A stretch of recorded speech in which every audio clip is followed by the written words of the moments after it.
The Little Prince is not a children's book. They say The Little Prince by Antoine de Saint-Exupéry is a children's book.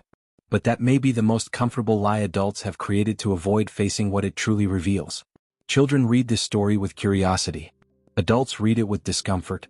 And that alone says a great deal about how far we drift from ourselves along the way. The truth is simple and unsettling. Growing up the way we were taught to almost always meant forgetting who we are. Forgetting how to feel without calculating. How to love without negotiating. How to be present without rushing. The Little Prince is not about childhood. It is about the loss of essence and the quiet illness of the adult soul. Maybe you did everything right in life. Responsibilities, work, goals, survival. And yet there is still that hard-to-explain emptiness. A sense that something essential was left behind, even when everything seems to be in order.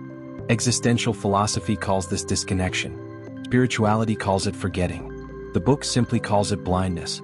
What if the problem was never a lack of ability, but an excess of adaptation? What if the adult world isn't wrong for demanding so much, but you are losing yourself by trying too hard to fit into it? That is the central provocation of this work. Living without awareness may function, but it doesn't sustain. Throughout this video we will not analyze The Little Prince as children's literature, nor as poetic nostalgia. We will move through it as a symbolic map of adult life. An invitation to inner growth. A reminder that the meaning of life is not found by accumulating answers, but by recovering the ability to feel, to form bonds, and to live with purpose and presence. When growing up means forgetting who you are. I remember the first time I read The Little Prince as an adult. It wasn't a light read. It was a quiet discomfort.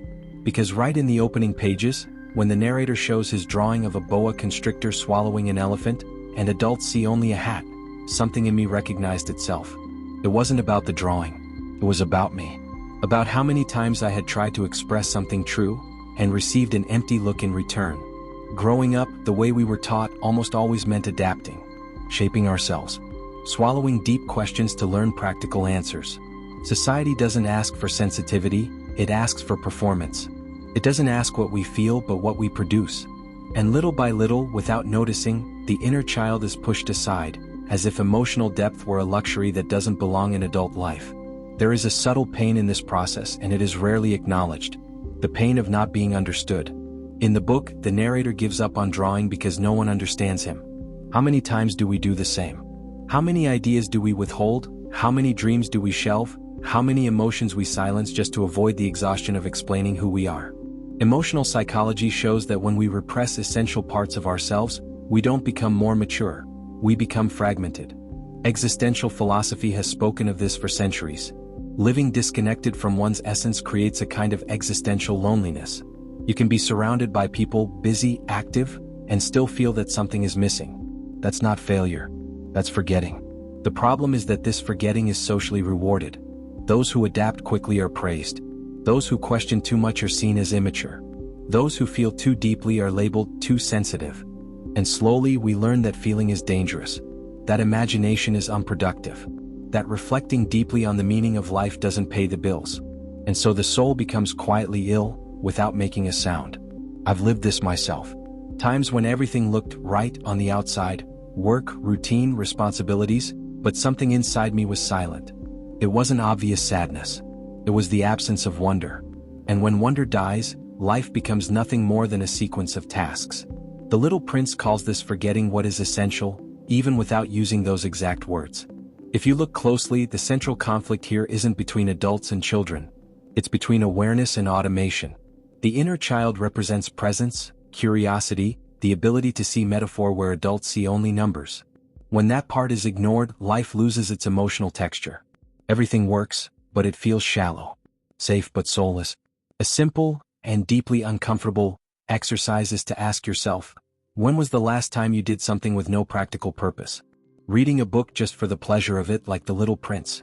Walking with no destination. Having a conversation without rushing. These moments may seem small, but they are gateways to inner growth. They don't generate status, but they generate presence.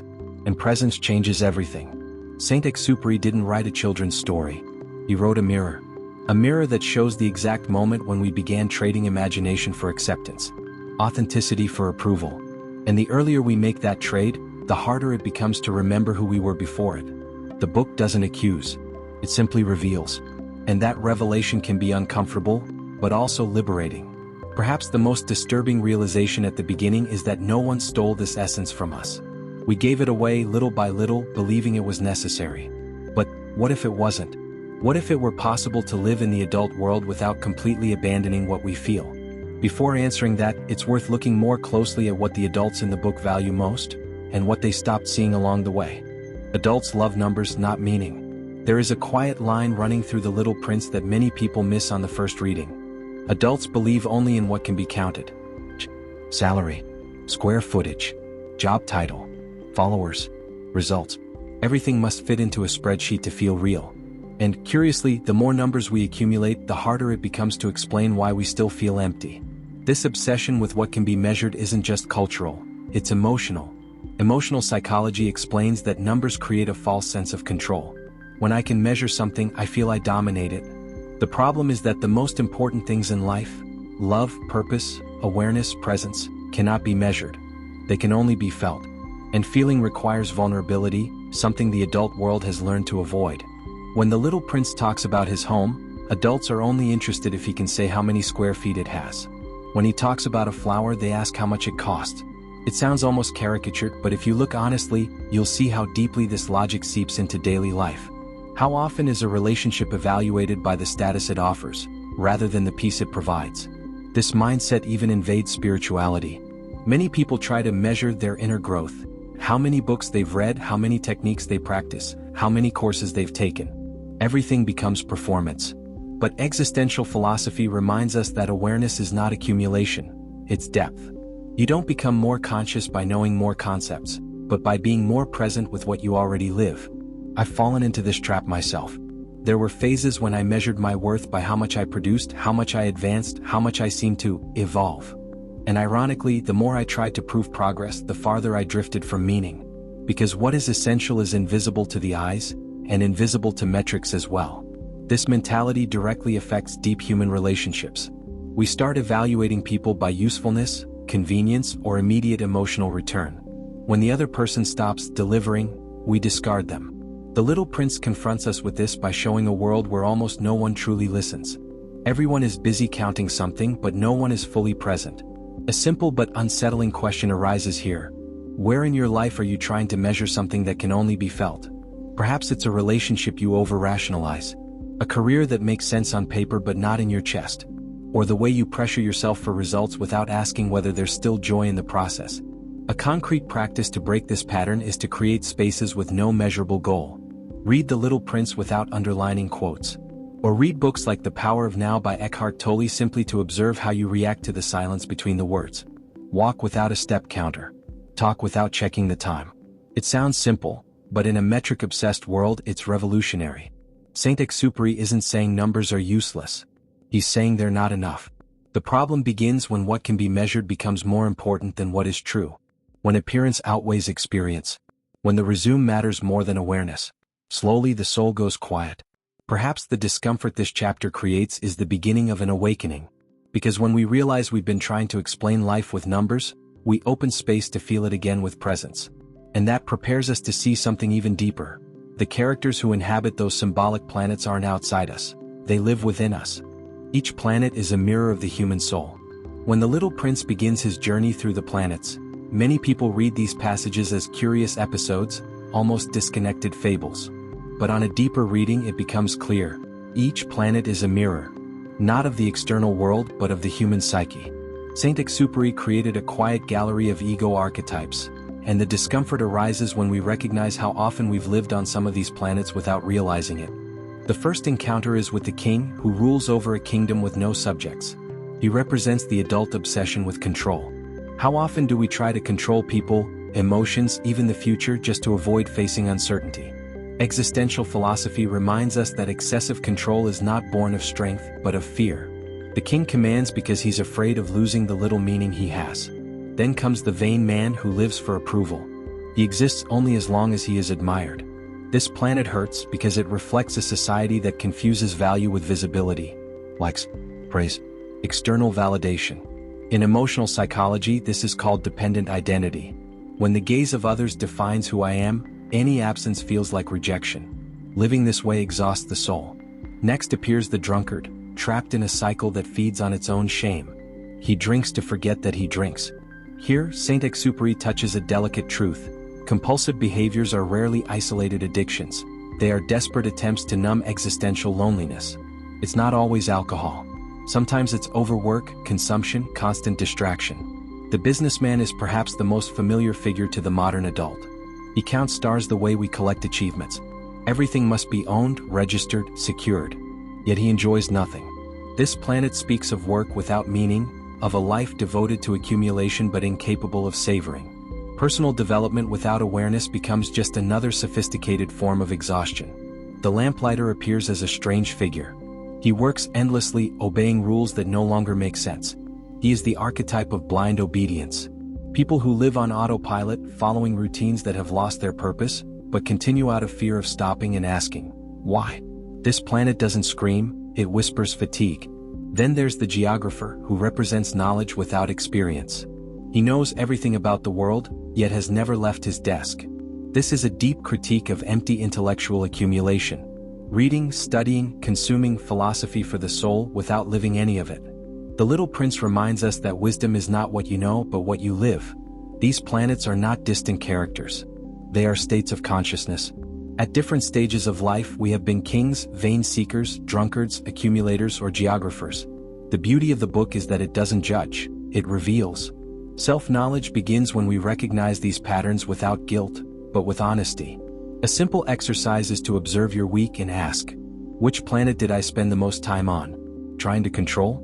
Seeking approval? Working without meaning? Consuming knowledge without presence? This reflection isn't meant to condemn, but to awaken. Awareness always comes before change. And perhaps most importantly, none of these planets offer a life of true purpose. They all revolve around ego, never essence. And it's precisely this contrast that prepares the ground for the most delicate encounter of the story, the one involving love, attachment, and emotional responsibility. The rose, love, attachment, and emotional responsibility.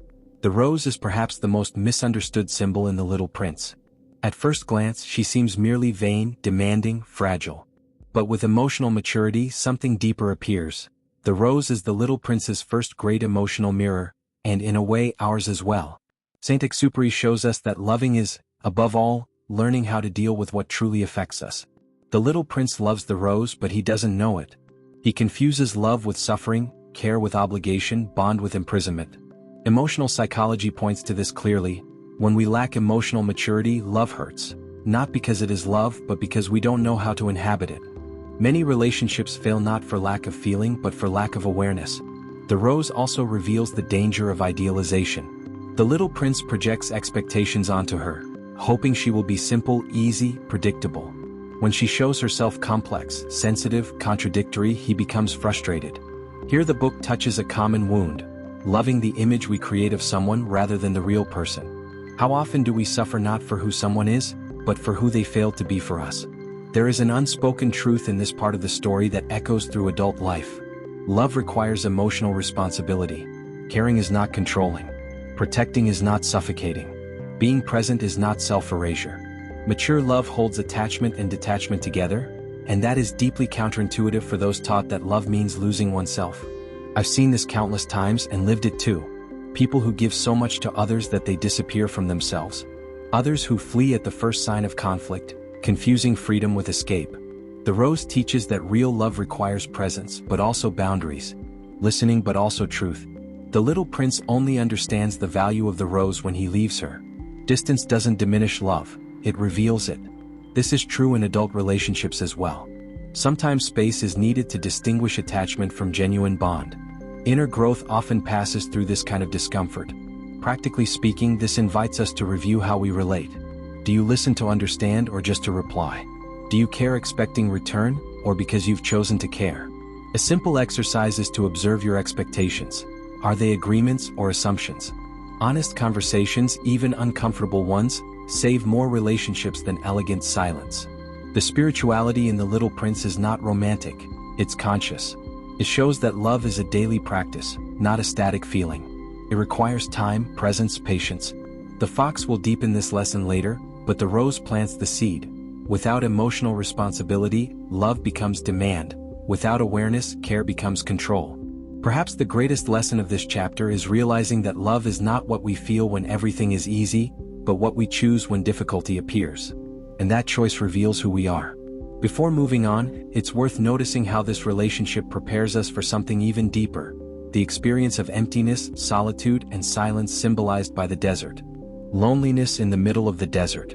In The Little Prince, the desert is not merely a physical setting. It is an inner state.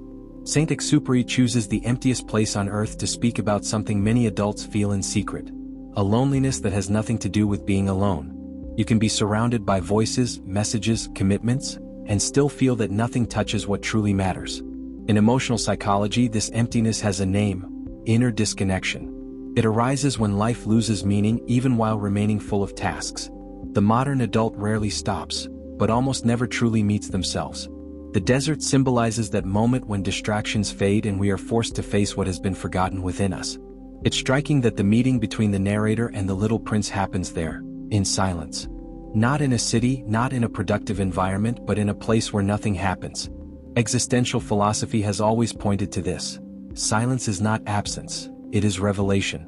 It's where awareness begins to speak. Many try to escape this inner desert. They fill their schedules, their feeds, their minds. They work to exhaustion, consume content without pause, maintain superficial conversations just to avoid being alone with themselves. The problem is that emptiness doesn't disappear, it accumulates, and that leads to emotional burnout, a fatigue no physical rest can cure. I've walked through deserts like this. Moments when nothing seemed wrong, yet everything felt colorless. And it was precisely in those times that I began questioning the meaning of life more honestly. The desert is not punishment, it is invitation. An invitation to stop searching outside for what can only be found within. Saint-Exupéry uses the desert to show that existential loneliness is not a personal failure, but a collective symptom. We are overly connected and underpresent. We speak too much and listen too little. And when silence finally arrives, it frightens us, because we were never trained for it. A simple but powerful practice is to create small, conscious deserts in your routine. 10 minutes a day without stimuli. No music. No phone. No goals, just presence. Read a passage from The Little Prince or from books like Meditations by Marcus Aurelius, and observe what arises. At first, discomfort comes. Then clarity follows. The desert also teaches humility. Titles don't matter there. Possessions don't help. What sustains you is what's essential. And this prepares the ground for one of the book's greatest revelations. What truly nourishes the soul is neither visible nor immediate. It is built with time, presence, and bond. Perhaps you're walking through a desert right now, even if you don't call it that. If so, know this: it's not the end of the journey. It's the space where something new begins to form. And it is precisely in this silence that the most transformative encounter of the story appears. The one that teaches us the true meaning of creating bonds. The fox and the meaning of creating bonds. If there is a moment when the little prince stops being a beautiful metaphor and becomes a truth that pierces the soul, it is the encounter with the fox. Saint-Exupéry deliberately slows the narrative here.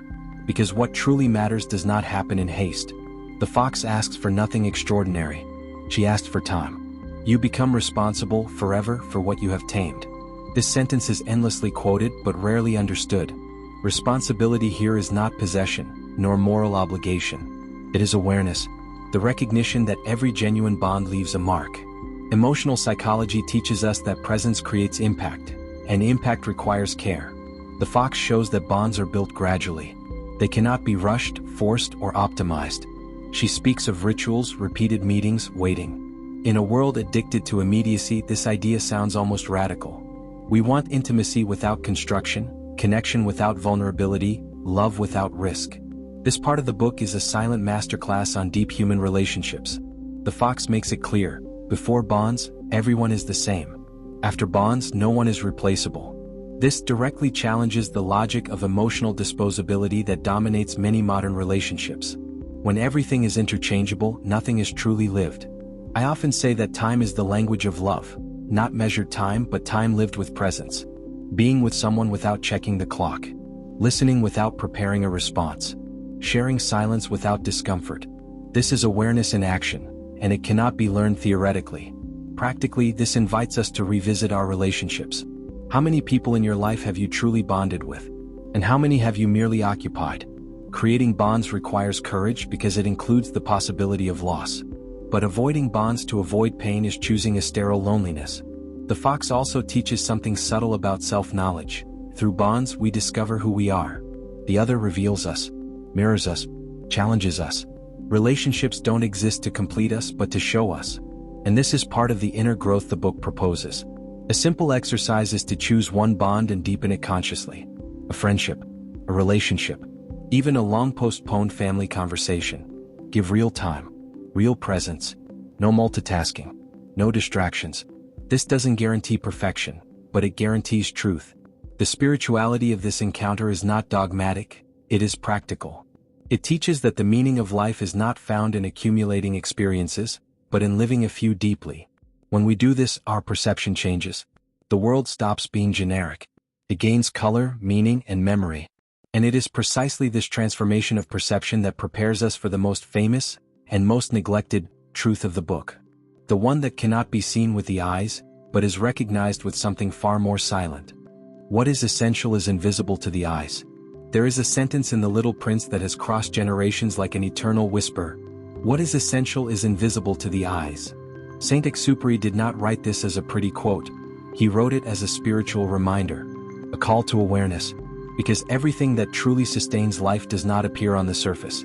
The adult world trains the gaze outward, toward what is visible, measurable, immediate. But philosophy for the soul has always pointed elsewhere. Values, meaning, presence, love, purpose, none of these can be seen. They can only be lived. When we forget this, we search outside for what exists only within, and that search never ends. Emotional psychology shows that much of modern anxiety is born from this confusion. We try to solve inner issues with external solutions. We buy, accumulate, achieve, hoping to feel something that never arrives. Not because it failed, but because the direction was inverted. Awareness and presence come before achievement, not after. This teaching also reveals the emotional blindness created by speed. When everything is urgent, nothing is deep. We move so fast that we stop noticing what truly matters. The Little Prince invites us to slow our gaze, to see with the heart, which, philosophically speaking, means perceiving with full attention. I've noticed how this sentence changes meaning as we mature. In youth it sounds poetic. In adulthood it becomes necessary. Because only after losing things, or people, do we realize that what is essential was never under our control. Living this truth requires concrete choices. Choosing quality over quantity. Presence over performance. Deep human relationships over fast connections. A simple practice is to review your routine and ask, where is the invisible here? What sustains this day beyond tasks? Books like The Power of Now by Eckhart Tolle help train this inner gaze, not to escape reality but to inhabit it with more presence. The Little Prince doesn't ask us to abandon the world. It asks us to see it differently. This truth also reshapes the meaning of life. Purpose is not something you find like a lost object. It is something you build in how you live the present moment. How you listen. How you care. How you become responsible for what you have tamed. Perhaps the greatest challenge of this teaching is truly accepting it. Because if what is essential is invisible, there is no shortcut. No formula. Only attention, time, and honesty with oneself. And that takes courage. This understanding prepares the spirit for one of the most delicate moments in the book. A moment that speaks of farewell, transformation, and return. Not as an ending but as a passage. Death as return, not as an end. The disappearance of the Little Prince is perhaps the quietest and deepest moment of the entire work. Saint-Exupéry does not describe death dramatically. He treats it as passage, as a return to what never truly ceased to exist. And this changes everything. The book makes it clear that it is not speaking of the end of life, but of the transformation of consciousness. In existential and spiritual philosophy, symbolic death almost always represents the end of the ego, that identity built to survive, please, compete. The Little Prince must leave his body to return to the essential, just as we sometimes must let go of old versions of ourselves in order to continue growing. This reading is uncomfortable because it forces us to confront attachment. Attachment to roles, certainties, identities that no longer serve us. Emotional psychology shows that much of human suffering comes from resistance to change. We want to grow without losing anything. But inner growth always involves farewells. I have lived symbolic deaths like this. Periods when I had to let go of old dreams, idealized versions of myself, relationships that no longer matched my level of awareness. It wasn't easy, but it was necessary. And only later did I realize that nothing essential had been lost. The book does not romanticize death. it spiritualizes it. It shows that what we truly are cannot be destroyed, only transformed. This removes the weight of fear and restores meaning to detachment. Love and detachment are not opposites here, they are complements. This passage also teaches something profound about grief and loss. When something, or someone, leaves, the bond does not vanish. It changes form. What was lived remains as awareness, memory, learning. The invisible continues to act. Practically, this invites us to observe what should already have been left behind. Habits, beliefs, fears we keep carrying out of attachment to familiarity. An honest exercise is to ask, what in me has fulfilled its role, but I still haven't found the courage to release? The spirituality of the Little Prince does not promise easy comfort. It offers meaning. And meaning transforms pain into learning. When we understand this, life stops being a sequence of losses and becomes a process of refining consciousness. Perhaps the greatest lesson of this chapter is realizing that nothing truly ends when it is lived with presence.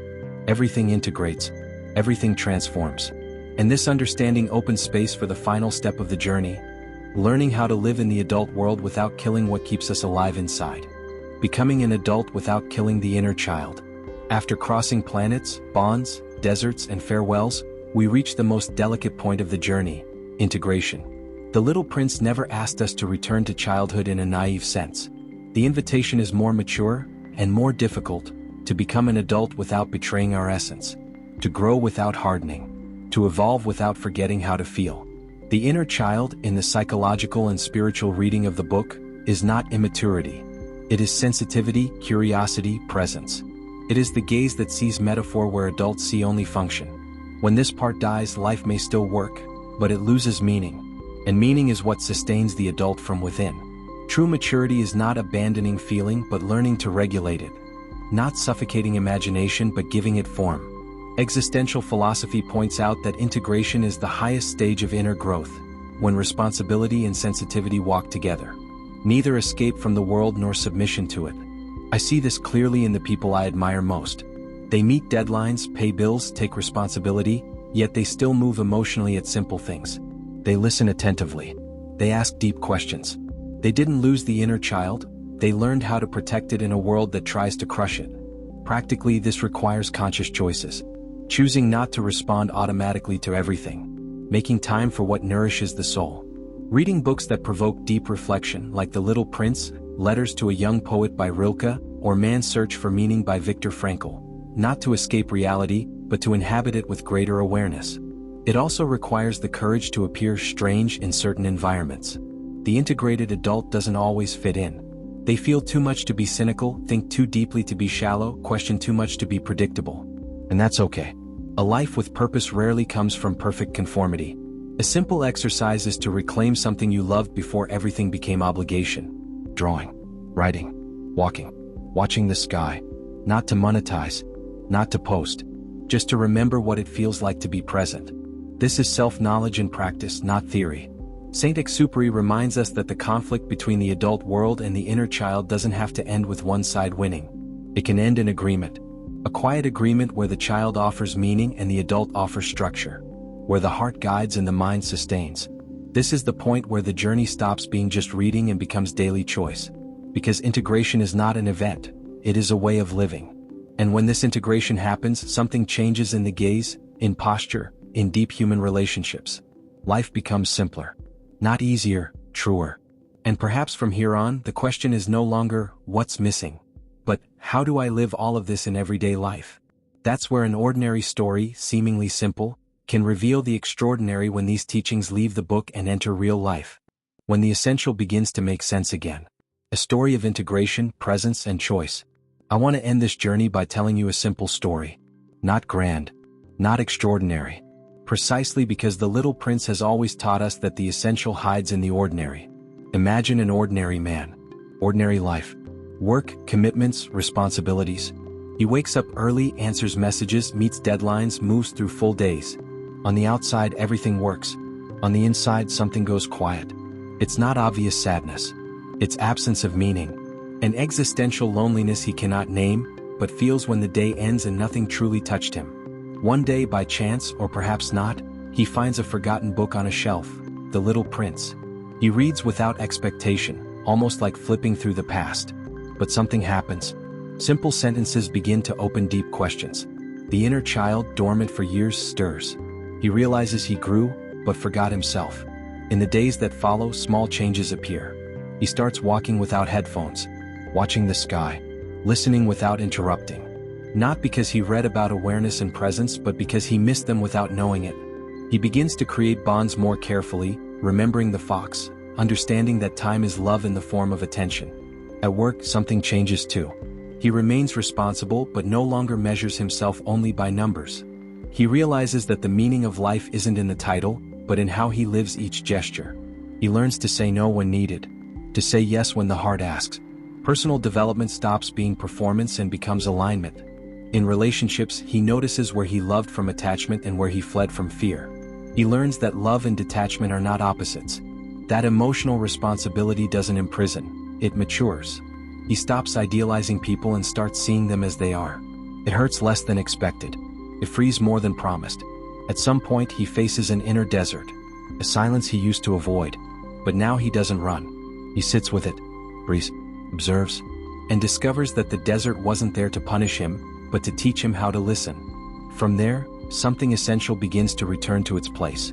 This story doesn't end with enlightenment or definitive answers. It ends with daily choices, with a decision to live with more presence, to protect the inner child without abandoning the responsible adult, to remember every day that what is essential is invisible to the eyes, but unmistakably felt by the heart. And now the story meets you. Which planet have you been living on lately? What have you been trying to measure when perhaps you only needed to feel? Which bonds deserve more time, more care, more presence? What within you is asking for transformation, not as an ending but as a return? The Little Prince is not a book to be understood. It is a book to be lived. And true philosophical analysis is only complete when it leaves the pages and enters your routine, your deep human relationships, and the way you treat yourself when no one is watching. If something here touched you, don't let it pass. Choose one small practice, one simple gesture, one moment of presence.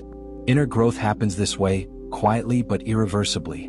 If this content resonated with you, if it helped clarify something within, I invite you to subscribe to the channel The Philosophy of Awareness in the Soul. Turn on notifications. Here we don't chase ready-made answers, we learn how to ask the right questions. Because in the end, living with purpose may be nothing more than this: remembering every day what the adult world tried to make us forget.